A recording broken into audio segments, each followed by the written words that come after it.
په قرآن شریف کې رب العالمین یو واقع ذکر کوي. یو پیغمبر د بیت المقدس د علاقه کې اوس یروشلم ورته وایي د فلسطین نه بار څه ده خو مخکې د فلسطین څه وه ارمیا علیه السلام د الله پیغمبر و الله دغې کلي ته د هدایت دپاره ولېږه چې ته لاړ شه او د بیت المقدس د ښار ګیر چاپېره چې کومه علاقه ده دې د ګناهونو نه منع کوو د شریعت او د اسلام او د ایمان د نیغه لار ورته وښایه. وایي خدایه زه خو بېوسه یم او بېڅوک یم طاقت مې نشته زما خبره به یا مني یا به نه مني. الله ورته حکم وکړو زه دې ملګری او تا په زړه کې داسې خبرې اچوم چې د انسان په زړه به اثر کوي او نیغ د دې کلي بادشاه له ورشه هغه له دعوت ورکړه لکه څنګه چې الله موسی علیه السلام او د هغه ورور هارون علیه السلام راولېږل وی نیغ به فرعون ته ځي او فرعون له به دعوت ورکوي. دقرنګې د ارمیا علیه السلام ته الله حکم وکړه چې ته د علاقې د کلي بادشاه له لاړ او زما د عذاب نه ویروه او دا ورته ووایه که دا قوم دې ټیک نه شو د الله تابعدار نه شو داسې عذاب به پرې راولېږم چې په مخ د ځمکه او مې داسې عذاب په چا هم نه رالېږي. وروڼه پیغمبران رحمدلی حضرت ارمیا علیه السلام کې دا خبره واورېده هغه ته خو پته وه چې دا قوم چېرته زما خبره مني یو کس دوه که ومني او به مني اکثر خو یې نه مني دا به تباه شي. نو په جلاسر خاورې یې راواغېستې په سر د پاسه یې ونوستې د عاجزۍ د وجې نه. الله وی ولې جاغې وی خدایه دا قوم به تباه کېږي. الله سوال درنه کوم دا قوم مه تباه کوه. وی ښه تر څو چې تا ردي د تبې نه ویلې هغې پورې به یې نه تباه کوم. زه راغی نیک بادشاه له بادشاه یې نیک سړی و ښه سړی ویلو د الله پیغمبر یم الله رالیږلی دا د عیسی علیه السلام نه تقریبا څه د پاسه څه 5.5 کاله مخکنی خبره بلکې د 5.5 کالو نه مخکنی خبره 600 کالو ته نږدې مخکې د عیسی علیه السلام نه د پیدایش. بادشاه نیچ سړی و بادشاه ویدلې په دې کې ملګری زر یې خلکو ته نصیحت کوه او څوک به هم درته غږ نه کوي ځکه چې د نورو پیغمبرانو او بني اسرائیلو ته نصیحت کوو نو اکثر د پیغمبر و او بني اسرائیلو ډېر پیغمبران وجلي وی څوک به هم راته غږ نه کوي. بادشاه اعلان وکړه په خپل ښار کې چې دا ارمیا علیه السلام پیغمبر دی. بادشاه هوښیار وکړه زه ځم رب ته ونه کړم زه تباه نه شم. وی دې به تبلیغ کوي خپل پر قوم کې به ګرځي ده ته به هېڅوک هم غږ نه کوي. دا خبره ومن خو بادشاه دې تپوس وکړه وی صاحب ته دا خبره ستاسو ونه مني بیا به څنګه چلي ځکه بادشاه ته خو پته وه چې مخکې ډېر قومونه تباه شوي دي چې د پیغمبر خبره نه ده منلې. نو ارمیا علیه السلام ورته وایي چې ما سره خپل الله وعده کړې ده چې تر څو ما خیره نه کړی دی قوم ته الله به نه درکوي. مطمئن تو بادشاه دعوت تبلیغ یې شروع کړو خو چې هم خبره نه منله.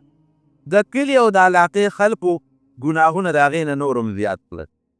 نو په دغه علاقه کې یو جابر بادشاه و بخت نصر د عراق د علاقې د بابل دغې طرف یو ډېر جابر بادشاه څوک وایي چې د خدایۍ دعوې کړې لکه فرعون او د نمرود او د دې بادشاهانو پسې په شانتې زورور او تکړه بادشاه راغی او په بیت المقدس یې حمله کوله چې د مسلمانانو په دې کور باندې او د جومات باندې او په دې مدرسه باندې او په دا قبله باندې حمله وکړه. 3 کاله د پیغمبر د قوم ته نصیحت وکړه خو قوم ونه منه د قوم ګناهونه نور هم زیات شو. بادشاه دا پیغمبر راوغوښت حضرت ارمیا علیه السلام وی تا خو ویلي چې الله به دا کلي نه غر کوي چې تر څو ما خیره نه کړې تا خیره کړې ده وی نه ما نه ده کړې. نو دا بخت نصر نه مونږ خبرېږو خو ډېر ظالم بادشاه دی او زمونږ په علاقه حمله کوي. که حمله وکړه خو زمونږ دا ته دې بروان شو الله ته رجوع کړه پیغمبر وی الله تا خو ما سره وعده کړې او دا خو بخت نصر را روان دی وی زما وعده په ما وعده ده تر څو چې تا دې قوم ته خیره نه کړې هغې پورې به یې نه غر کړو. وی خدایه نو زه خو ورته خیره نه کړو زه خو ورته دعا کوم چې خدایه ته ورته هدایت وکړي. بخت نصر کافر بادشاه نور هم رانږدې شو 6 لکه فوج یې ځان سره راوستی 6 لکه قلې لري او ټولو سره تورې او نیزې او مضبوطې وسلې وې چې د بیت المقدس خوا ته رانږدې شو نو بادشاه بیا دا پیغمبر راوغوښته وی صاحب څنګه چل دی بس دا کافر خو رانږدې شو موږ پرې طاقت نشو لرلی وی غم چې ونه کړي چې تر څو ما خیره نه کړې الله به دا قوم نه درکوي او زما قوم چې کله بدعمله شي که نه او فحاشي پکې زیاته شي او بېغیرتي پکې زیاته شي، بیا قوم الله بربادوي. زه کله کله ویرېږم پر خپل ملک باندې او پر مسلمانانو ویرېږم. ولې؟ ځکه چې بېغیرتي او بېحیایي ډېره زیاته شوې، هم په ښځو کې، هم په سړو کې، هم په کورونو کې، هم په بازارونو کې. او د بېحیایت سامان زیات شوي دي، ټي ویګانو، وي سي آرونو، ډیشونه، کیبلونه، او نن سبا د موبایل دا نخرې پېخرې، د بېحیایي او نري جامې او یعنې قسم قسم د بېحیایي او د فحاشۍ سامان زیات شوی دی. په ښاریو کې او په کلو کې او کور او باغ بېحیایي او بېغیرتي زیاته شوې ده. الله دې رحم وکړي. او ورومه پورې بیا د نبي علیه السلام مبارک وینا ده چې عذاب بیا د سیل مې په ټولو راځي، په نیکانو هم راځي او په ګناهګارو هم راځي. بیا چې کوم خلک فاسقي نیکان یي، ښه به پاسي، چې بدان یي بد به پاسي. نو بادشاه چې دی راغوښته، ده ورته وویل فکر مه کوه، ما خیره نه ده کړې او زه خیره دې قوم ته کوم هم نه. بادشاه مطمئن دی.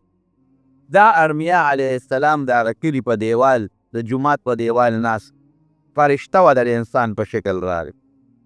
هغه فرشته چې د انسان په شکل کې وه، ورته وایي د الله پیغمبره د یو مسلې تپوس ته نه کوم. روایت وایي چې یو سړی یو قوم سره ښه کوي، ډېرې ښېګڼې ورسره کوي، او هغه قوم د هغه سړي ناشکري کوي او هغه سړي ته کنځل کوي، د هغه خبره نه مني، نو دا سړی به څه کوي؟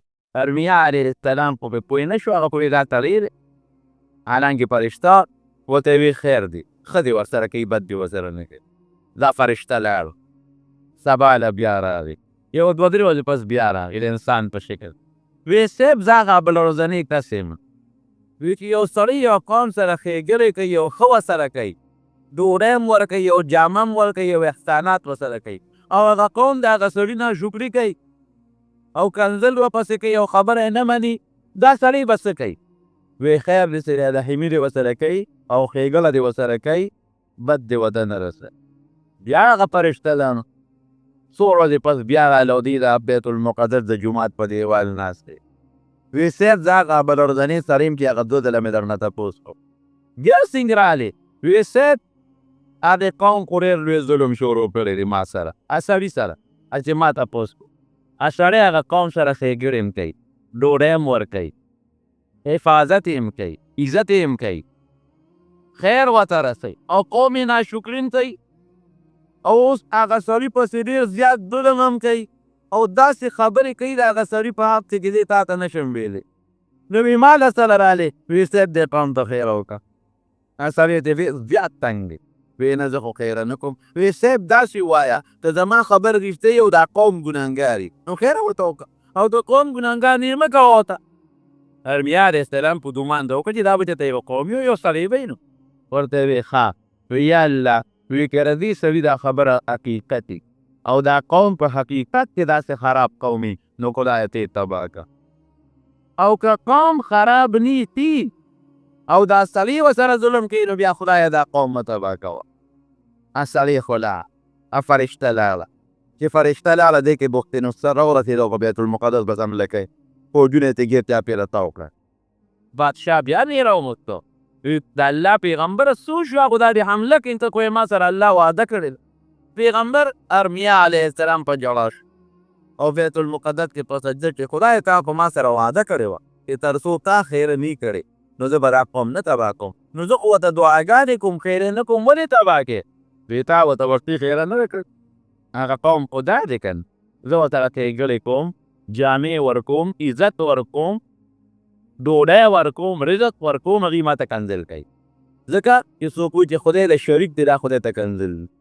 چې څوک مې خدای له زوی دی، خدای له ښځه ده، نو دا خدای ته کنځل دی. نو هغوی خو ما ته کنځل کوي، زما خبرې نه مني، نو تا خو په خپله ورته خیره وکړه چې دا قوم خدای تباه کړي. وایي زه به اوس څه کوم، ته دې بار وځه، دا قوم اوس پرېږدم نه. هغه پیغمبر ارمیا علیه السلام ته بار وته او بخت نصر راغی په بیت المقدس په دا کلي او په دې ښار یې حمله وکړه او داسې مضبوطه حمله وکړه چې د خلکو کورونه یې راوغورځول. جومات د بیت المقدس یې ډلې ونې کړ، ختم یې کړ، او ځوانان چې ګوراګان چې څومره ګوراګان هغه یې پرېښودل. ګوراګانو ته یې دی اورونه یې وله روان کړل، په دښتو بیابان کې اوسېږي، او چې کوم ماشومان وو هغه یې بوتل خپل غلامان یې کړل، او ښځې چې کومې ځوانې وې هغې هم ترې بوتلې، او چې کوم ځوانان تړي وو هغه یې 3 ځایه کړل. یو ځای مړه کړل ختم یې کړل، یو ځای یې پرېښودل یاره دې بوډاګانو خدمت کوئ، او یو ځای ځان سره بوتلو تاسو به زموږ غلامان دي. کلي داسې روان که تاریخ لیکي چې دومره خطرناک قهر د خدای چې د بخت نصر بادشاه ظالم کافر په شکل کې په بیت المقدس هغې ردي مساجد ته نشي، ټول جومات درې وړی شو د بیت المقدس جومات. په دې ځوانانو کې چې دا کومې قیدیان پر او فقیر کې ځان سره بوتلل، په دې کې یو هلکه مو حضرت عزیر علیه السلام وروسته وله رب العالمین پیغمبري ورکړه، دغې وخت کې ځوان دی زلمی دی، دې خدای د مرګه خو بچ کړ ځکه یو حصه ځوانان یې ووژل خو دې یې ځان سره بوت. ښار ملیامت ختم، آبادۍ او دیوالونو چتونه راوغورځېدل، تا به نه وي چې دا د یروشلم او د بیت المقدس ښار دی. الله پاک دا عزیر علیه السلام پیغمبر د دې قوم نه چې راخلاص یې که په خپل خر سور دی را روان دی چې راشه دی خپل کلي ته لاړ شم که وګورم چې زمونږ هغه کلي خو روان شو تباه شو، کورونه څه مړه شو چې څومره خلک مړه شو، څومره جمدي پاتې دي زنانه او نارینه څه خو وګورو. ځان سره یې انځر راغشتي و، د یو بوټي دی راشکولي او په میوو کې ګورې وروڼو انځر ډېر زر خرابېږي، زر څښا کېږي، او د انګورو اوبې په یو لوښي کې ځان سره راغشتې وې د شربت په شکل کې، او دا م ووری چې د انګورو اوبه هم ډېرې زر څښا کېږي. د انګورو اوبه چې څښا شي سرکه ترې جوړه شي او چې سرکه څښا شي نو شراب ترې بیا جوړېږي. په هر سور دی چې د بیت المقدس دی ښار ته راغی او دی ښار ته یې وکتل چې آبادۍ ټولې رنګې شوي دي، راپروتې دي، چتونه نشته، کندرې دي کندرې، او د انسانان چې کوم پکې مړه دي د هغې هډوکې پراته دي، د چا کوپړی دي او د چا هډوکې دي، غوښې ورپورې نشته. او کالذي مر على قرية وهي قاوية على عروشها قال أنا يحيي هذه الله بعد موتها. خدایا چې ویې کتل چتونه راپروتې دي، دیوالونه کندرات دي، د انسانانو هډوکې پراته دي، خدایا دا به څنګه واپس جمدي کې؟ شک یې نه د الله په خدای او په قدرت کې، د پیغمبر شک نه، خو دا یو خبره ورته په ذهن کې داسې لږه ډېره داسې ناشنا غوندې ښکاره کړه، ګران هم نه ناشنا چې خدای دا به څنګه جمدي کېږي، دا به په کوم انداز جمدي کېږي. بس رب العالمین بادشاه یې ودرېږه دې پیغمبر ته خو دا شی ښیم، ځکه پیغمبر خو قوم له دعوت ورکوي، قوم ته به وایي چې تاسو واپس جمدي کېږي، ویلې په خپله یې وویني چې یو شی څوک وویني نو بل ته یې په ښه طریقه بیا بیانولی شي. فاماته الله 100 عام، خدای پاک د راکوز شو د خر نه چې سم به لم لږ دمه به وکړم په هغې کې ته الله سا وویسته، خر یې خدای مړ کړ او د ده نه هم الله سا وویستله او د خلق نه رب العالمین محفوظ کړ. ثم بعثه 100 کاله پس الله جمدی. اوس دې 100 کالو کې رب العالمین خپل د قدرت بیا اظهار کړی دی. بیا په دغه بني اسرائیلو کې چې دا کوم په خیمو کې اوسېدل او په دې کندراتو کې هغې کې الله تعالی بل بادشاه را پیدا کړي. هغه بادشاه ته خو پته و چې زموږ نه مخکې دی او ګناهونه ټول نو الله تباه کړل، نو هغې ډېر نیکانو خلک پوره نیکي یې جوړو کړې وه او قوم دا کلی واپس آباد شو، د بیت المقدس هغه کندرات یې واپس آباد کړي، کورونه یې بیا جوړ کړل. 100 کاله ډېر شی دی که نه، په 100 کاله کې ښار پوره بیا آباد شوی، د خلکو اولاد او بچیو نسیم پکې شوي، بیا هم هغه کورونه آباد و، خلک پکې اوسېدل. دې چې 100 کاله پس را جمدې شو، الله دې تپوس کوي کم لبسته، هلکه څونه ساعت دې خوب وکړو، څونه ساعت؟ دې ورته وي لبستو یوما او بعد یوم، وی صاحب یا به یو ورځ یا نیمه ورځ، ځکه چې الله کې څه ستا نو دا ستا د نور ختو ټیم و، او چې واپس جمدې کېده نو د مازدیګر د نور د پرېواته ټیم و، نو دی خیال و چې یا دا سهار ما نه سوتې ده او اوس مازدیګر را جمدې شوم، او یا دا خیال و چې کېدای شي شپه پکې شواروز پکې میانځ کې تېر شي، لبستو یوما او بعد یوم، صاحب یا یو شواروز ورځ یا نیمه ورځ. الله ورته فرمایي قال بل لبست 100 عام، 100 کاله دلته مړ پروت وي، 100 کاله پس مې را جمدې کړ. الله ورته اوس صحیح خطا وي چې دا کار به خدای څنګه را جمدې کوي او دا سړي به څنګه را جمدې کېږي. نو یې اوس ګوره دې خر ته دې ګوره، وانظر الى حمارک، دې خر ته دې وانظر الى طعامک و شرابک لم یتسنه. قرآن کې الله فرمایي وی 100 کاله ستا په هغه خوراک باندې انځر هم تېر شوي او 100 کاله ستا د انګورو په هغه شربت هم تېر شوي دي، نو 100 کاله کې دا بچ پاتې کېږي؟ نه. ورته وګوره چې ویې کتل هغه شربت د انګورو داسې محفوظ تازه پروت و او انځر مقصې تازه پروت و. ها اوس وی وانظر الى العظام کیف ننشزها ثم نسوها لحمه. وی ګوره اوس دې خر ته چې دې ته مونږ څنګه غوښه اچو، د خر هغه هډوکي را یوځای شو، غوښه او رګونه او پتې او پلې او څرمن راله و پورې پیوت شو، واپس د خر جوړ شو او بیا ورقېد ودرېد او چغې یې ووهن. هر خو چغه وهي په لګن هغه خپله چغې ووهن. بس وی او الله دا نه چې شک یو خدایه ما خو دا مخکې نه منله، اوس مې پوره د زړه هغه د سترګو د لیدو هغه یقین، مخکې د زړه د لیدو یقین، اوس مې د سترګو د لیدو هغه یقین راغی په خپل خر سور شو چې په دې کلي کې وګورم هغه خپل زوړ کور چې د زما شته کې نشته، زوی ته پاتې چې زوی به مې څنګه وي، ابه مړ کړي وي بختې نو سر که جمدې به ښځه به مې وي که به نه چې راغی خپل کور ته او دروازې له راورسېد، په هغه خپل زوړ اندازه دروازه وډبوله. یو بوډۍ ښځه وه پکې په سترګو ړنده او په خپو معذوره وه. وی څوک یې؟ وی ترورې دا زمونږ کور دی. خپل کور ته وي ته څوک یې؟ دا ستا کور نه دی. وی دا زما کور دی. وی ستاسو نوم دی؟ وی زما عزیر. او ته په جا شوه عزیر کوم دی؟ دا عزیر مونږ دی راته 100 کاله سره پاسه 100 کاله پس واده شو. هغه ډېر خالق و بوختې نو ستر ظالم ځان سره بوتلي دی او تر ننه پورې پته نه لري کېده.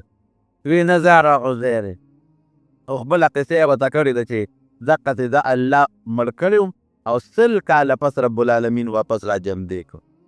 ښځه د ده وینځه وه. کوم وخت چې د عزیر علیه السلام باندې په دې وطن حمله وشوه نو هغه وخت کې د 100 کالو وه او دې وخت کې هغه ښځه د 6 کالو ده. او عزیر علیه السلام په همغسې د خپل ځوانۍ کې وی هر یو خبره درته کوم عزیر خو چې بس څه سوال کو الله به سوال قبلو.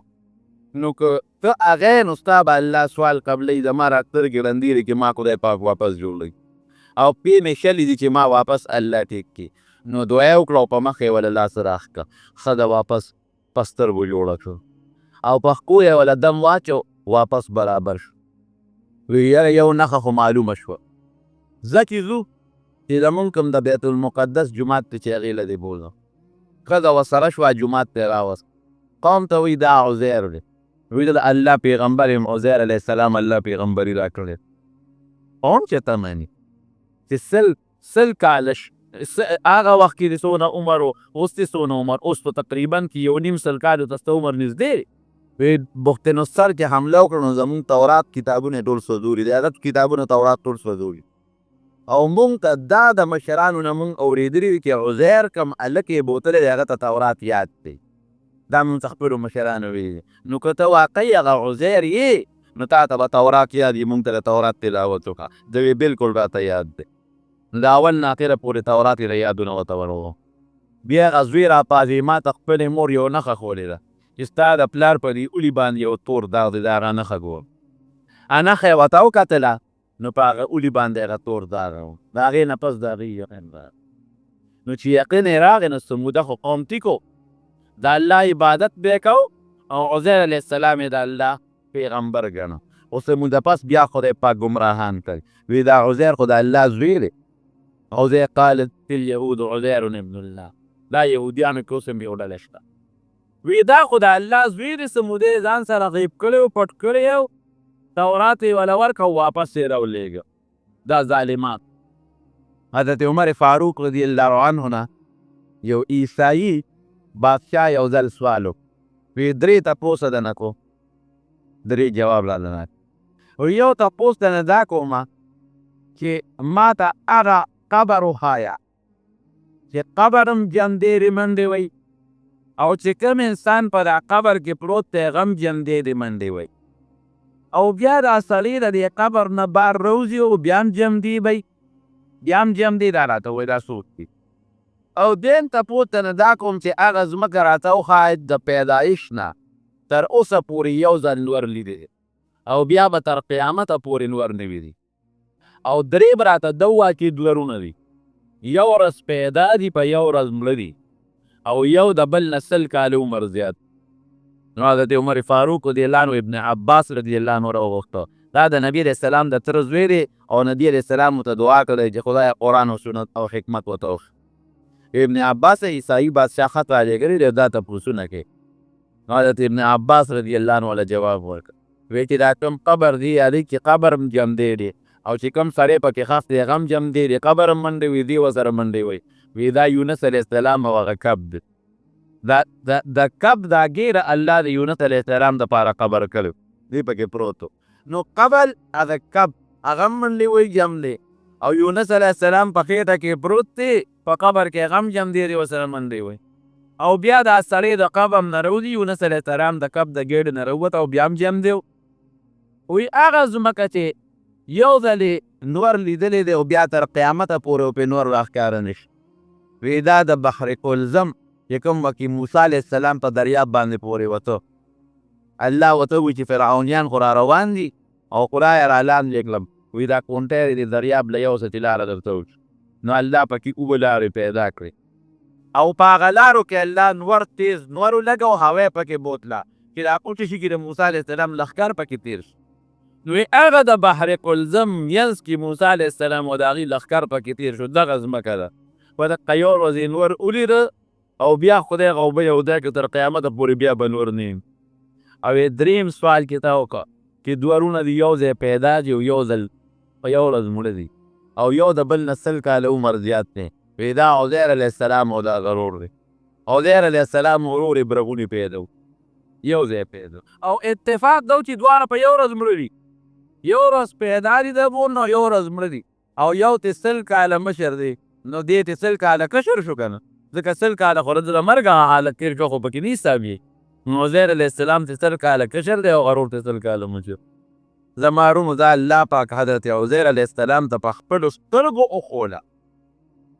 میرا خپل پلار یې مړ کړ دا پلار به مړ کړم بادشاهي به هم ترې والم او دا ښځه به هم پرې ونیسم. پلار پرې پرېوت چې دا زړه ما پسې لګېدلی دی او زما ورته به لاندې راځي. نو هغه الماری کې چې د هغه کوم خاص سامان و نو زهر یې په یو شیشه کې ایښولی او د پاسه یې پرې لیکلي چې دا قیمتي د انسان د وجود د طاقت دارو دي. نو چې څنګه راغی او دا پلار یې مړ کړ بادشاهي یې ترې واخېسته. ښځه خبر شوه چې دا خو اوس زما به غټه بېعزتي کېږي دا خو زما زوی دی که مهرنۍ زوی دی خو زوی دی زما به بېعزتي کېږي. نو هغې ځان مړ کړ او ده چې د پلار هغه کوم کمره باندې قبضه وکړه پلار پرې مړ کړ او الماری یې کولاو کړه نو پکې د پلار مخصوص سامان پروت و هغه شیشه یې راومونده کې خو زهر پراته و. پلار یې پرې د پاسه لیکلي چې دا د طاقت قیمتي دارو دی بس دا هغه راواخېسته ورته لکه چې د طاقت دا دارو خو مقدوس کړو. خو چې څنګه یې خېټې ته لاړل مردار پلار یې مړ شو ښځه یې مړه شوه دوی یې مړ شو حکومت لار د دوی د خاندان نه بل چا خاندان ته ولې ځکه د حضور پاک د خط مبارک سپکاوی یې وکړ او نبي علیه السلام مبارک ورته خیره وکړه چې خدایه څنګه زما خط وشو او داسې برباد کړي همقاسې برباد شو. نو د نبي علیه السلام د خطونو د هغې د احادیثو د کتابونو د قرآن شریف د جومات د دې بېعزتي ډېره لویه ګناه ده. د دې تعظیم به کوې. ومن یعظم شعائر الله فإنها من تقوى القلوب. الله قرآن کریم کې فرمایي چې د کوم څیز نسبت الله سره شعائر الله ورته وایي د هغې خیال ساتئ د هغې عزت کوئ.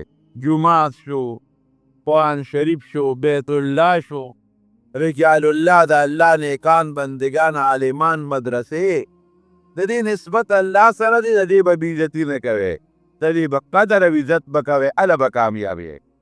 دویم خط نبی علیه السلام یو بل بادشاه دی د روم هرقل هغه ته یو خط ولیکه او یو صحابي له یې ورکړه. هغه صحابي په صحابو کې خوبصورت او حضرت دحیه کلبی رضی الله عنه ډېر زیات خوبصورت او دومره خوبصورت او چې په لاره به ته نو په دې مخ به یې روبنده چوړې لکه دا ښځې چې په مخ باندې روبنده چوي. هغه زمانه کې د بادشاهانو او د مالدارو خلکو به دا رواج و چې بادشاه او مالدار سړی به نو مخ به یې پټ ساته چې زما په دې مخ دار چا سترګې ونه لګي.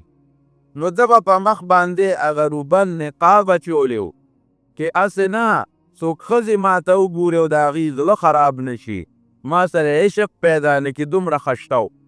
حضرت جبریل علیه السلام چې به نبي علیه السلام ته د انسان په شکل کې کله راته نو عموما به د په شکل راته.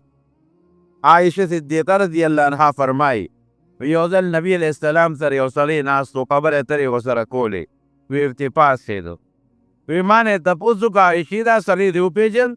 وی ما وی چې او. وی څوک و؟ وی وایي چې حضرت دحیه و که نه؟ وی دا جبریل علیه السلام و. او بصره علاقه د هغې ګورنر له به یې ورکړې، ځکه نیغ په نیغه بادشاه ته خط رسول ګران وي.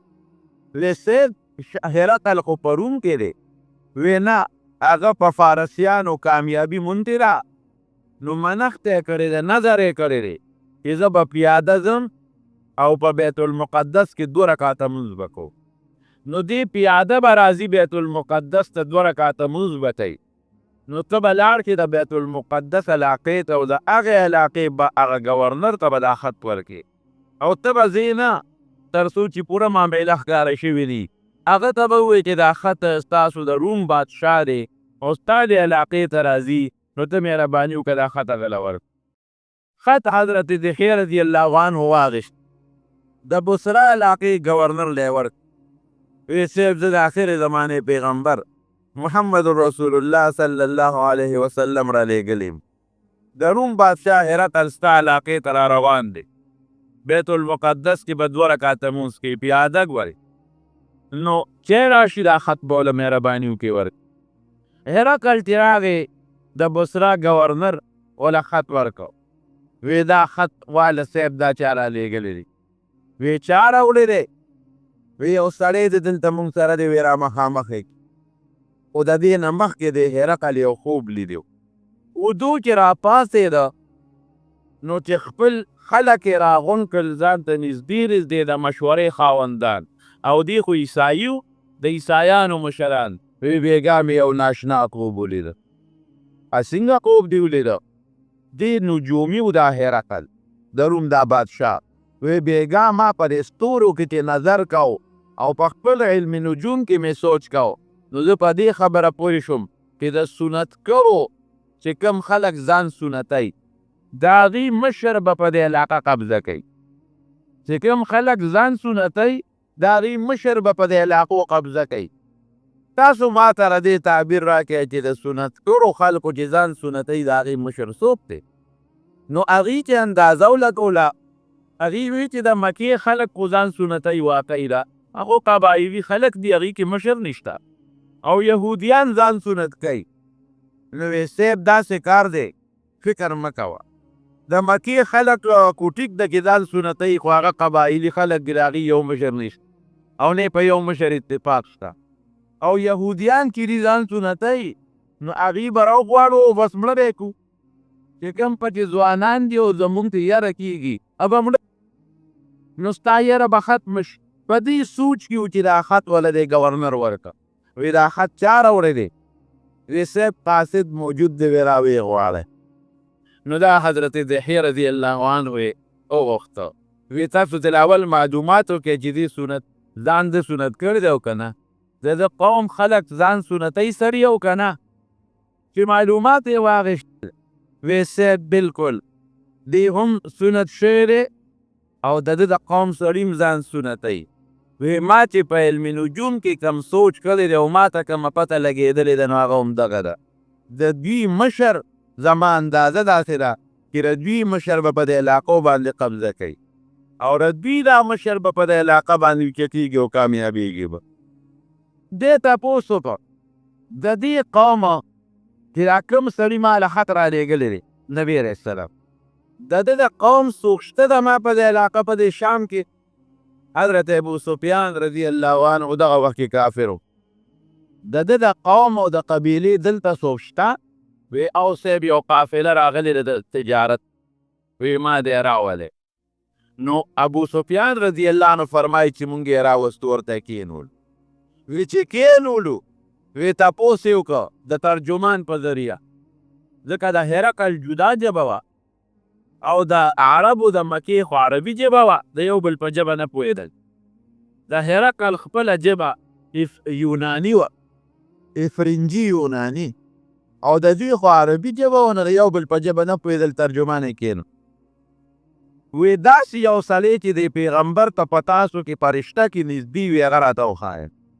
ابو سفیان رضی الله عنه فرمایي وی ما ورته ویل چې زه ورته فرشته کې نږدې یم. نو هرقل بادشاه ډېر هوښیار و. وی ما ته یې ویل چې د یو څو خبرو تپوس به رانه کوم، رښتیا جواب به راکړې. وی دې ځان ته مخکې کېنولو، ترجمان یې خواته کېنو او زما ملګري شاته د ما نه کېنول. دې لپاره یې شاته کېنول چې یو بل له موکې ورنه کړي او یو بل ته اشارې مشارې ونه کړي. بعضې وخت کې چې یو سړی خطا شي نو بل ورله ټونګه ورکړي یا په سترګو کې ورله اشارې مشارې ورکړي. نو زما ملګري زما نه شاته کېنول او زه یې مخکې کېنولم او ما ته وایي ته به هم رښتیا وې، دروغ به نه وې. او زما ملګرو ته وایي وی که ده دروغ ووي نو تاسو راته ووایه چې دروغ یې وي. نو ابو سفیان ته راوخي کافر دی هغه وایي وی ما وی چې راشه ډېر دروغ ورته ووایه د پیغمبر په سر. وی ما وی چې که دروغ مې ووي هسې نه زما په دې ملګرو کې دا خو د قافلې خلک د تجارتي سلا مشوره یو بل سره نه ده کړې. هغه ځای نه څوک بادشاه ته ځان ښه کوي او وایي چې صاحب دا ته کې دروغ ووایې نو زه به بادشاه ته ملامت هم شم او لوی دربار د دروغجن به پکې ثابت شه. نو چې کېناستم مخامخ نو د ترجمان په ذریعه تپوس کوي، ړومبې تپوس رانه کوي چې دا تپوس ته نه کوم چې د سړي د پیغمبرۍ دعوه چې کوم کړې ده د ده نسب څنګه دی، ښه نسب یې دی که خراب؟ ابو سفیان وایي نه نسب خو یې مزېدار دی، دروغ خو ویلې هم نشي ځکه نشي ویلی چې مخکې ورته وی چې د نږدې نسب والا د ده نږدې رشته دار راولې. نو که دې وایي چې نسب یې خراب دی خو دا خو په خپل نسب باندې نقصان شو که نه، ځکه دې نسبي دی قومي دی. او دا رښتیا خبره هم ده چې د نبي علیه السلام د نسب په شانتې نسب په مخ د ځمکه په دغه وخت کې بهتر نسب بل نو. نسب یې څنګه دی؟ وایي چې ډېر ښه نسب یې دی. وی ښه دویم تپوس ته نه کو د ده په نیکونو کې او که داسې عام د متوسطې درجې غریبانان خلک دی. وی ما ورته وی چې عام غریبانان خلک اکثر د نبي علیه السلام ملګري دا ضعیفانان او کمزوري او بېمال او غریبانان خلک. وی ما ته بل تپوس درنه کوم چې کوم سړی د ده په دین کې داخل شوی دی نو واپس ترې وتلی او که نه مرتد شوی دی که نه؟ وی ما ورته وی چې نه یو ځل هم د ده په دین کې څوک نه وتلی نو بیا ته بار نه دی تللی، مرتد شوی نه دی. وی ښه بل تپوس ته نه کوم دروغ وایي که نه؟ وی مې چې نه دروغ نه وایي. وی بل تپوس ته نه کوم دوکه کوي که نه کوي؟ وی ما ورته وی چې نه صاحب دوکه نه کوي. او یو ټکي مې پکې د ځانه وردن نه کړ چې اوس هم ورسره صلح او جوړه کړې ده، پته نه لګي چې اوس به کوي که به نه کوي، خو اوسه پورې نه ده کړې. وی راته بیا وایي چې جنګ هم ورسره شوی دی. وی ما وی چې او وی جنګونه هم څنګه وو؟ تاسو ګټه کړې ده او که ده؟ وی صاحب کله مونږ او کله ده، کله پې مونږ بري شوي او کله راباندې دی بري شوي. وی څه درته وایي؟ د هغه څه تبلیغ دی او څه دعوت دی او څه حکم دی او څه دین دی. یاره اوس دې کې څه وویل؟ وی راته وایي چې مونځ کوې او پاک دامن اوسېږې، بدعملي او فسق او فجور د دې نه ځان ساتئ، عدل او د انصاف ژوند تېروئ، رښتیا وایه، دروغ مه وایه، دوکې مه کوئ. وی دا تپوسونه یې وکړل. بیا ترجمان ته ووایه چې زما د خبرې جوابونه وله ورکړه. ما چې د لومړي تپوس وکړو چې د نسب څنګه دی او تا جواب راکړه چې په بهتر نسب کې الله پیدا کړی دی، دی د پیغمبرۍ لومړۍ نښه ده. پیغمبر په ښه نسب کې الله پیدا کوي، په بیکاره نسب کې الله نه پیدا کوي. سبا څوک پیغور خو ورنه کړي که او د بیکاره نسب د سړي څوک تابع کېږي هم نه، د پیغمبر خو به خلک تابع وي. نو چې دی د ښه نسب او د ښه قوم سره تعلق لري نو خلک د مرسته کوي، تابع کېږي وي. او نبی کریم صلی الله علیه وسلم فرمایي وی د آدم علیه السلام په اولاد کې خدای پاک بهترین د ابراهیم علیه السلام نسب راغوره او د هغه په اولاد کې فلان کې، د هغه په اولاد کې فلان کې. اوږد حدیث دی او بیا په ټولو کې قریش او په قریشو کې زمون خاندان د دې نه په مخ د ځمکه بهترین خاندان بلمی شو. نو یې د نبوت لومبۍ نښه یې دا ده چې د ده نسب بهترین دی او په اعلی نسب کې الله پیدا کړی. وی ښه بیا هم تپوس چې درنه ما چې راځه په نیکونو کې څوک بادشاه تیر شوی دی او که نه، او تا وی نه، نو دی د پیغمبرۍ دویمه نښه ده. نو دی دویمه نښه ده چې د پیغمبرۍ دعوا دی د هغه خپل مشر د نیکه د بادشاه د ګټلو لپاره نه کوي.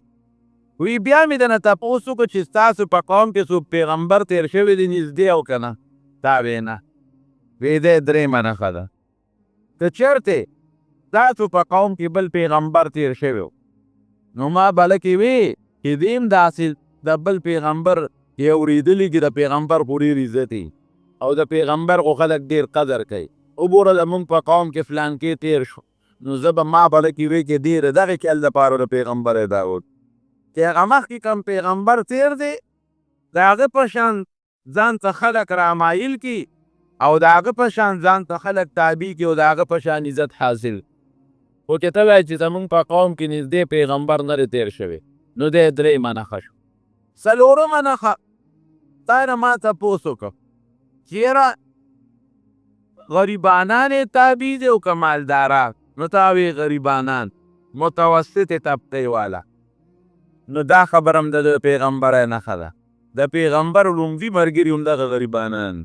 هېڅ د مالداران هم تابع کېږي خو هغه کم.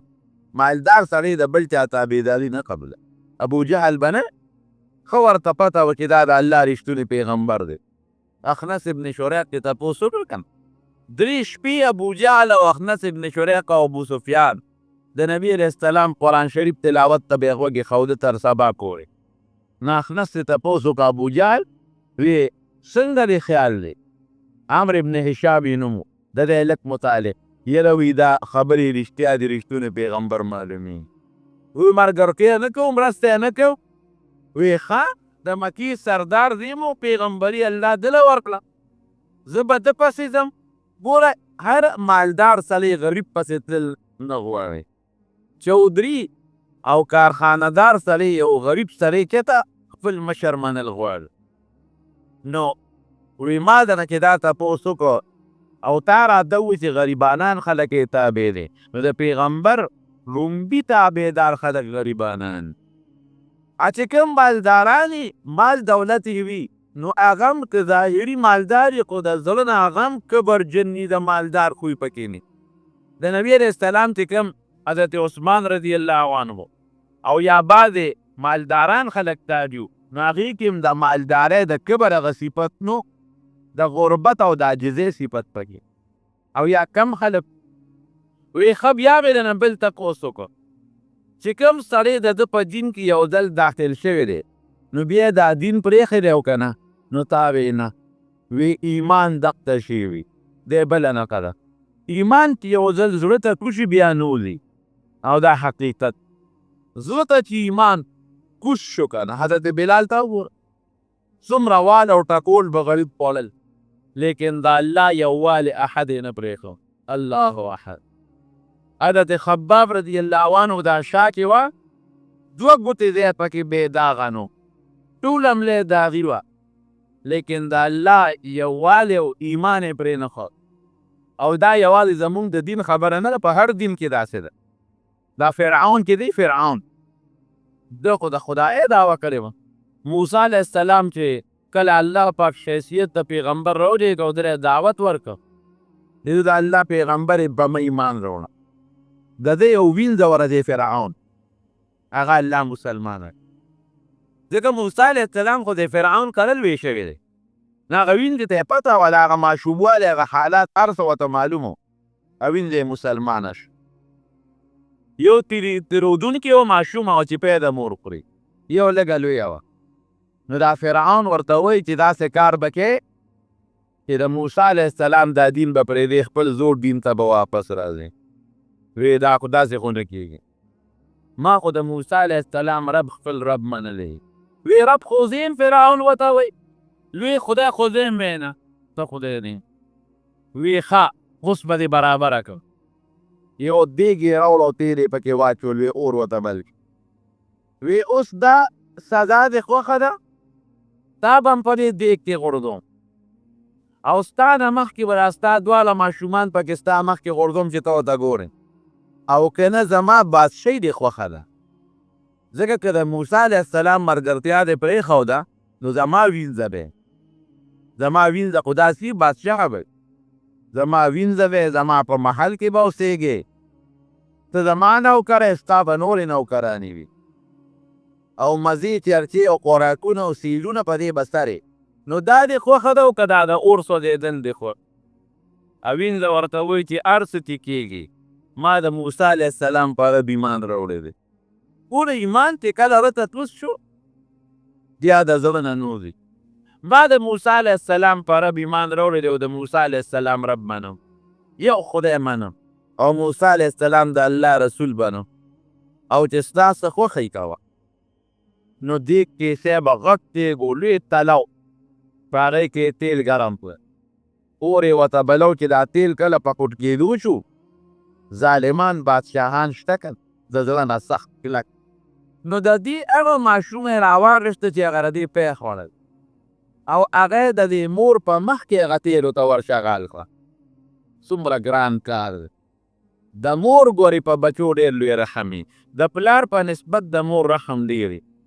لکه و حدیث پاک کې راځي چې د الله په خپلو بندګانو د مور په نسبت او یا چنده رحم زیات دی. او یو میندو چې څومره رحم وي په خپل بچي، دومره د الله تعالی خپل بنده ته رحم زیات دی. نو ګورې مور یې یاده کړې، د پلار یې نه زیات کړی. د پلار رحم هم وي خو د مور ډېر زیات. نو تاسو اندازه ولګوئ چې د مور د غېږې د سینې نه ماشومه چې خبرې نشي کولی راوچتئ او د مور په مخ کې تیلو ته او ګرمو کوټ کېدلو تیلو ته ورغورځئ چې د دې مور زړه به سهل. لیکن پروردګار بادشاه دی، ظاهر کې په انسان باندې آزمایش او ابتلا راځي، امتحان، خو الله به هغې کې انسان له ګورې کامیابي ورکوي. دې خوا چې دې مور یې دې بچي ته وکتل، دې ماشوم یې لور ته تېرودونکي ته چې دا زما مخکې تیلو ته غورځېږي نو ویرېده، زړه کې یې ګبراهټ راغی. اخوا خدای پاک د غیبو پردې لرې کړي، الله د غیبو پردې لرې کړي او د هرې ماشوم چې ماشومه اور ته پرېوځي هغې وطعیت یې پټې کړې پروردګار، او د هغه ماشوم یې هغه روح ورته الله ښکاره کړ. هغه روح چې جنت ته روان و هغه جنت ورته الله ښکاره کړ. هغه روح له چې کومې فرشتې راځي او روح په لاس کې اخلي هغه فرشتې ورته خدای ښکاره کړي او د هغه خپلې ماشومې هغه روح ورته وایي مورې ورې ونه یارېږې، د خپل ایمان نه وروسته نه شې، زه خدای او د الله جنت له روان یم، دقسې به ګورې ته هم دقه الله جنت ته ځې. او که د موسی علیه السلام دین پرېږدې، وی نه پرېږدم، اوس خو مې نور هم ایمان کلک شو. نو چې دا لور یې وله بیا تیلو ته غورځوله نو بیا ګرانه ده، ډېره ګرانه ده. دا خو لا پوهېږم چغې م وایي. نو چې دی شینګ ورشغال کړه، د انسان او د روح په منځ کې چې کومې پردې دي پروردګار ته یې هغه لرې کړي. د هغه جینۍ نه روح ووت، دا مور ورته ګوري، هغه روح روان دی، پرواز کوي، فرشتې په لاس کې اخلي، جنت ته ځي، دا ورته ګوري. هغه روح الله ته ځي، دا ورته ګوري او هغه روح ورته چغې وایي چې مورې پام کوه، ګورې خطا نه شې، ونه یارېږې، غمجنه نه شې، لږ غوندې تکلیف دی خو د دې تکلیف نه پس به الله او د الله جنت ته ځي. دا ورته هغه روح اواز کوي. د بچي هغه د لور هغه غم، ګوره خوشحالي کې انسان وویني نو غم ته لوري، او بیا د جنت غوندې خوشحالۍ چې انسان وویني. دا زنکدن کې چې انسان کم وخت کبرې ولا د زنکدنې دا روح ته وباسي، د روح وتل خو آسان کار نه دی، دا خو ډېر ګران کار دی. خو چې دا تا ته کوم وخت کې وباسي دغه وخت کې د نیک عمل انسان ته رب العالمین جنتونه وښایي. د جنت خوشحالۍ او هغه چې څومره خوشحالۍ وي هغه ورته وښایي. نو دې دومره خوشحاله چې دې په هغه تکلیف رکوی نه شي. نو هغه دویمه لور یې وسوځېده، نو د دې غریبې نه یې جامې وویستې. دونه ګران کار دی. د ټول د بادشاه د دربار د خلکو په مخ کې جامې یې ترې وویستې. وی د موسی علیه السلام دین پرېږدې که تا ورلړک؟ وی نه، ما په موسی علیه السلام هم ایمان راوړی دی او د هغه په رب نیم ایمان راوړی دی. یو خدای منم چې زما رب د پروردګار او موسی علیه السلام د الله پیغمبر وی ورغوزارې کې دیم ورلله کړه پکې دواړه ماشومان لونه او مور سوځو او ایمان چې کم په زړه کې پروت وي بار راونوته دا کم سړی چې مرتد چې زمونږ په دې زمانو کې بعضې سړي وي د مال او دولت لپاره اکثر د ایمان پرېږدي د ده په زړه کې ایمان کلک نی مضبوط ایمان والا دي چې مضبوط ایمان یې که نه سوال نه پیدا کېږي چې هغه د پیسې دپاره او د دولت او د رالج دپاره وځي د ایمان کمزوري داسې براینام مسلمانې د ماشوموالي نه د ده په زړه کې د ایمان ته راروسو محبت او څه مینه ني د ایمان خواږه لیدي ني د پیغمبر طریقې سره تعلق قائم کړي د الله په ذات باندې اړو پوره باور او یقین او اطمینان په پیسو او دولت او کور او بلډینګ او موټر او کارخانه هغې ته د ماشوموالي د نظر خو چې هغه ورته کله ملو شي د ایمان پرېږدي او پامنده وی مولوي صاحب د خدای پاک زمونږ وبخي هغه یو خبره کوله وي زما یو شاګرد وی ما سره په دوره کې مو ګډوډ په دوره کې هم چې ما سره وي ګډوډ بیا لاندې یو ځای کې عیسایي شو عیسایانو وله موټر ورکړه بنګلې وله ورکړه ښځه یې ورکړه زه ډېر زیات خفه وم چې وله یو ځل ورلم دعوت مې وله ورکړې چې لکه ته مه کوه دا خپل دغه دې پرېږده دا دین واپس مسلمان شو ما ته وي چې مولوي صاحب د دنیا هر نعمت او خوشحالي راته میلاو دې نه مې لرکې وی دې لامځک ورسره دغه د یو جومات کې امام وم وی یو سړي راله ډوډۍ راوړه او د ډوډۍ د پاسه ساک پروت و سای وی ما وی چې که دا پلې دي نو ډوډۍ څه شوه ځکه ساک د ډوډۍ د پاسه پروت برای نام مسلماني خو د مخکې نه سوچ غلط طرف دی نو ګوره دواړه لوڼې هم قربان کړئ او مور یې په خپل هم ځان قربان ته او دین یې پرې نه کول د دین دپاره ګوره داسې ماشومان دي دونه قربانول دا ډېر ګران کار دی مونږ 5 روپۍ د خدای په لار کې نه ورکړو جومات جوړېږي ښکری به ګرځي ناتوان به ناتواني کې سودکي به ګرځي 5 روپۍ او 2 روپۍ او 1 روپۍ او چندې دي خپل کور چې مونږ جوړو څومره پیسې پرې لګو څه راته ستره چې دا کور ما نه پاتې وي په خپل کور څومره دولت لګو او د خدای په کور 5 روپۍ نه لګو د بجلۍ بل چې د جومات راشي اکثر پې ټیم ووري او هغه پیسې برابر نشي دا پیري داسې ده که نه او د خپل کور بل چې خپلو بچو ته د بجلي تاویږي او پکې تاویږي قرض د عالم ولکې خو هغه بل ساتلی او هغه پکې چې منګزارو ته تاویږي او ستا په بجلۍ باندې خلک مونځ کوي ستا پکې ته ستا راکړه ستا بلب ته ستا پکې 2-3 روپۍ د خلک منځونه کوي ماشومان قرآن زده کوي او الله د له څومره اجر درکوي 5 روپۍ نه ورکوي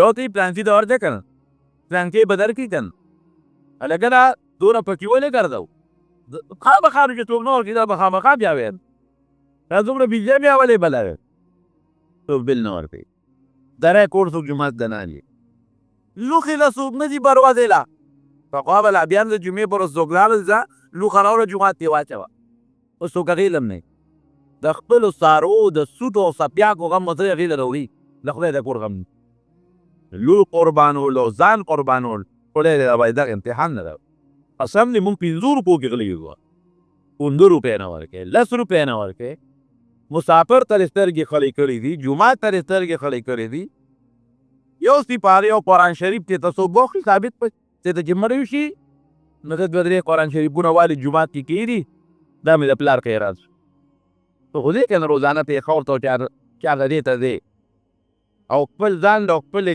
کور والا له خپلو بچو له قیمتي جوړې راوړي چې ته د یو 10 روپو پوره کوټ رومال دې راوړی د جومات قرآن شریف خو دې ښه شو چېرې یو قرآن شریف ته اخیستی دی په 100 روپۍ یا په 80 روپۍ یې راورېږه د وکیله زه د 300 د 500 روپو د لتم د جومات کتابونه اخلم د اتم د جومات او د اووم د جومات د 4 د 500 روپو کاپۍ اخلم یاره د یو 10 روپو سپاره خو به جومات لواله بیا به هم داسې نه خدای مونږ نه هېر کړي ځکه خو د خدای په اخرق دی مال ډیر دولت ډیر دارو درمل اسپتال ډیر لیکن غم او تکلیف نه مسلمان خلاص نه دی د خدای د قهر او د غضب نه مسلمان خلاص نه دی د الله قهر کله په یو شکل راځي او د الله قهر کله په بل شکل راځي او د الله قهر کله په بل شکل راځي الله دې نو صاحب ښځه هم لاړه غریبه تیلو ته پرېوته دواړه ماشومان زینه کې خو ایمان ونه وت. نبی کریم صلی الله علیه وسلم چې کله معراج ته ته او بیت المقدس کې ټولو پیغمبرانو ته 2 رکعاته لمونځ وکړه 2 رکعات او بیا بره روان دی اسمانونو ته خیږي یو خوشبويي پرې ولګېده عظیم الشانه خوشبويي د حضرت جبریل علیه السلام نه تپوس وکړه وایي دا خوشبويي ده سره دا خو داسې ده لکه تېره جنت خوشبويي وي. حضور پاک مبارک ورته فرمایي ډېره اعلی خوشبويي لکه د جنت چې وي. جبریل علیه السلام ورته وي او دا د فرعون د هغه وینځې او د هغې د هغه بچو د قبر نه خوشبويي پته ولګېده دا د هغې خوشبويي پته ولګېد الله د پاره او د الله د رضا لپاره لکه چې د الله رضا چې الله خوشحاله شي دا خو ډېره غټه قرباني ده او تا لږه قرباني مو کړه لږه ډېره معمولي یو جومات داسې عبادت دې واخېست یو جومات بل کې 10 روپۍ دې ورکړ یو جومات ته دری دې واخېست یو جومات ته جانماز دې واخېست یو جومات ته پکې دې واخېست یو طالب دې کتاب واخېست یو پکې دې وله واخېست یو خوا کې مسکین فقیر دې ستا ګاونډي دی هغه سره دې امداد وکړو قسم دې که دارو قسم مې راته وکړ دا به نه دا به روپېږي نه دا به په دومره دوټنتېږي چې د هغې اندازه بني خو دا پته به مونږ ته هر ولګي چې سترګې پټې کړو د قیامت ورځ راشي یا مرګ راشي. عبدالله ابن حذافه سهمي رضی الله عنه دې هرقل بادشاه ته نبي علیه السلام متقات ولېږي د زمانه پس د حضرت عمر فاروق رضی الله عنه زمانه کې صحابه لاړل جهاد دپاره 300 صحابه گرفتار بویډي ول دې بادشاه دا چې خط ورته نبي علیه السلام یې مشر صحابي پکې عبدالله ابن حذافه سهمي رضی الله عنه دی ته مشر صحابي گورنر دنه جوړو نیمه بادشاهي درکو او ته خو لا نیمه یادې هرقل بادشاه که دا ټوله بادشاهي دې ماله راکړې او دا پرېږدې بیا ایمان نه پرېښودل وی جیل کې واچوې ډوډۍ اوبه پرې بندې کړې دا 300 مسلمانان یې جیل کې واچول اوبه ډوډۍ پرې بندې تږي شو غریبانان اوږي شو چې ښه اوږي تږي شو دا وویستل لاندې مخامخ ودرو او دومره اوږې لوږه او تنده پرې راغلي و چې نظر یې تقریبا ختمېدو واړه وی ټینګ یم خوښه د ایمان پرېږدی که نه وی نه هرقل بادشاه په سر مخ وکړو ایمان د پرېښودو شی نه دی وی خیر هسې کار وکړې که ایمان پرېږدی ډوډۍ هم در کوم اوبه هم در کوم او لور هم در کوم د روم د بادشاه د هرقل لور به ستا نکاله درشي او نیمه بادشاهي هم در کوم ګورنوي دې خوښه ګورنوي در کوم هغه وی سر مخ وکړو نه مې ستا لور په کار ده نه مې ستا بادشاهي په کار ده نه مې ګورنري په کار ده خو ایمان نه پرېږده جیل کې بیا واچول وی بلکل خوراک پې بند اوبه بند چې دې څه موده پس راوویستل نو ډېر زیات اوږې شوي وو او ډېر تږي وو نو د خندیر غوښه یې ورته کېښود او شراب یې ورته کېښود او ورته یې وی دا د خندیر غوښه ده او دا شراب دي ځې ته دا خولۍ نه وکړئ او دا شراب که څکې نه وڅکئ دې ملګرو ورته وي عبدالله ابن حذافه رضی الله عنه پام کوئ چې د اوبو له بوتې ونه او دا خوراک ونه خورئ ملګري ورته وي ولې دې وخت کې خو دا مونږ له خوراک جیز دی چې کوم وخت کې سړی د لوږې نه مري او دا قسمه خوراک ورته میلو شي خیر دی یا د تندې نه مري او دا قسمه اوبه ورته میلو شي نو خیر دی وی دې وخت کې خو دا مونږ له جیز دی او ته یې په مونږ باندې وی بلکل ما ته مسله معلومه ده دا د خنزیر غوښه هم اوس مونږ له جیز ده او دا شراب هم راله جیز دي خو د کافر بادشاه له کې خوشحالېږي دغه نه خوشحاله نو بیا همدقه چل یې ورسره وکړه وی داسې کار کومه چې تیل ګرموم او سوځوم هم پکې او یې ایمان پرېږده نو صاحبه تیل یې ګرم کړل په یو غټ لوښي کې او چې دا تیل کله په کوټ کېدو شو که نه دې یې راوستل 300 واره ویل او یو ملګري وله راوسته وی ور واچوئ وی دقسې به یو وږي نو او یا به ایمان پرېږدی نو چې یو ملګري وله ورویشت که نه دونه وی ګرم تیل و چې ورویشتو سره او ډوکې او غوښه یو بل نه جدا شو وی قدرې یم نو که دونه ګرم تیل نو چې هغه ور واچو او وسوځېده یو سړی دا مشر دلې لاس پروتلی دی ورندې په ژړا شو نو هغه هرقل ورته وایي د خدای بنده